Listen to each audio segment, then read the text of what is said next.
paz do Senhor Jesus, meus irmãos, minhas irmãs e todos os telespectadores que estão vendo e nos ouvindo nesse dia de hoje.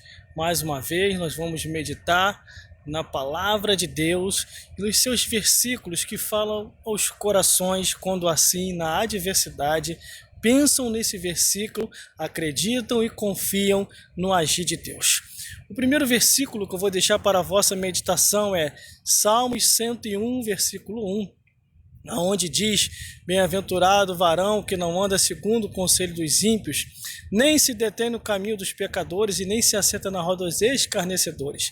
Antes tem o seu prazer na lei do Senhor e na sua lei medita de dia e de noite. O próximo é Salmos capítulo 9, versículo 17.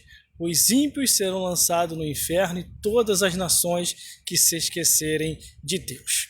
Salmos 23. O Senhor é o meu pastor e nada nos faltará. Salmos 34, versículo 7.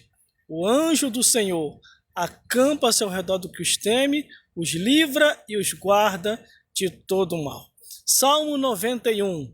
1000 cairão ao teu lado, 10.000 à sua direita, mas tu não serás atingido. Essas são as palavras que a maioria das pessoas meditam, reflete e leva para a sua vida, para assim procurar se achegar mais próximo de Deus, ter uma comunhão com Deus e ter uma confiança a mais com o nosso Senhor. No livro de Mateus, falamos o Antigo Testamento, vamos falar um pouco do Novo Testamento. No livro de Mateus, capítulo 4, nos fala sobre a tentação de Jesus após passar 40 dias e 40 noites no deserto, chegando-se a ele o tentador, e Jesus o venceu com o poder da palavra de Deus. No livro de Marcos, nos fala claramente que, meu Deus do céu, Jesus iniciou o seu ministério com a palavra arrependei-vos. No livro de Lucas, Lucas 16, nos conta a história de dois homens.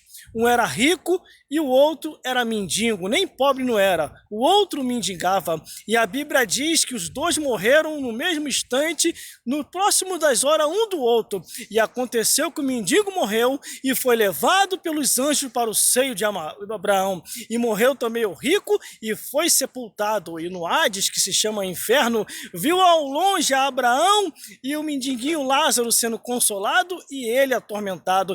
No livro de João, capítulo 3, versículo 16, diz: porque Deus amou o mundo de tal maneira que deu seu Filho unigênito para que todo aquele que nele crer não pereça, mas tenha a vida eterna. Porque Deus enviou o seu Filho ao mundo, não para que condenasse o mundo, mas para que o mundo fosse salvo por ele. E no Apocalipse, porque as horas aqui são breves, então vou deixar só o Apocalipse, capítulo 20, que diz assim: e foi julgado grandes e pequenos, todos de diversos tempos, diversas épocas, diversos lugares, estando ali para prestar conta de todos os vossos atos, pensamentos e palavras. Essas são as sequências, e tem muito mais versículos e história da Bíblia que você pode meditar, se esclarecer e ver qual caminho você está seguindo. Há dois caminhos e um só a escolher. Há o caminho das trevas e o caminho da luz.